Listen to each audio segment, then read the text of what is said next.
भाषा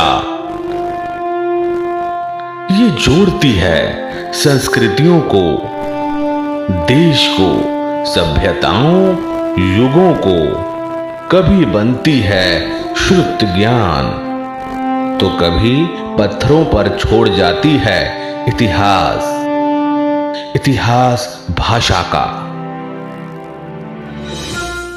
ये इतिहास संस्कृत, पाली और प्राकृत से होता हुआ आज 6,500 भाषाओं का एक विशाल बगीचा बन चुका है। दुनिया भर के 7.5 अरब लोग और उनकी ये 6500 भाषाएं धरती के साथ साथ अपनी यात्रा पर हैं।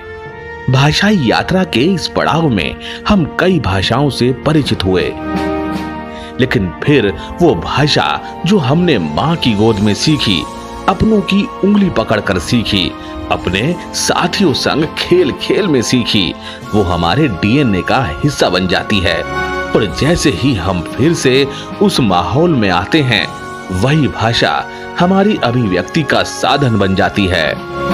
बावजूद इसके हमें एक संपर्क भाषा की जरूरत होती है ताकि हम देशवासी आपस में सरलता से संपर्क कर सकें, और एक ऐसी भाषा जिसके साथ हम स्वयं को विश्व मंच पर भी अभिव्यक्त कर सकें।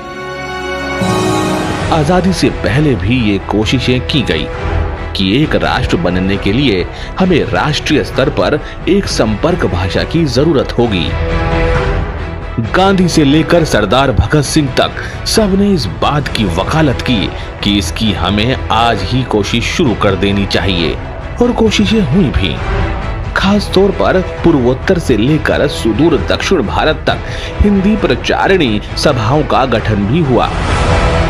वहीं के लोगों ने हिंदी को एक संपर्क भाषा के तौर पर प्रचारित प्रसारित करना शुरू भी किया। लेकिन आजादी के बाद हम सियासी तौर पर उलझ गए।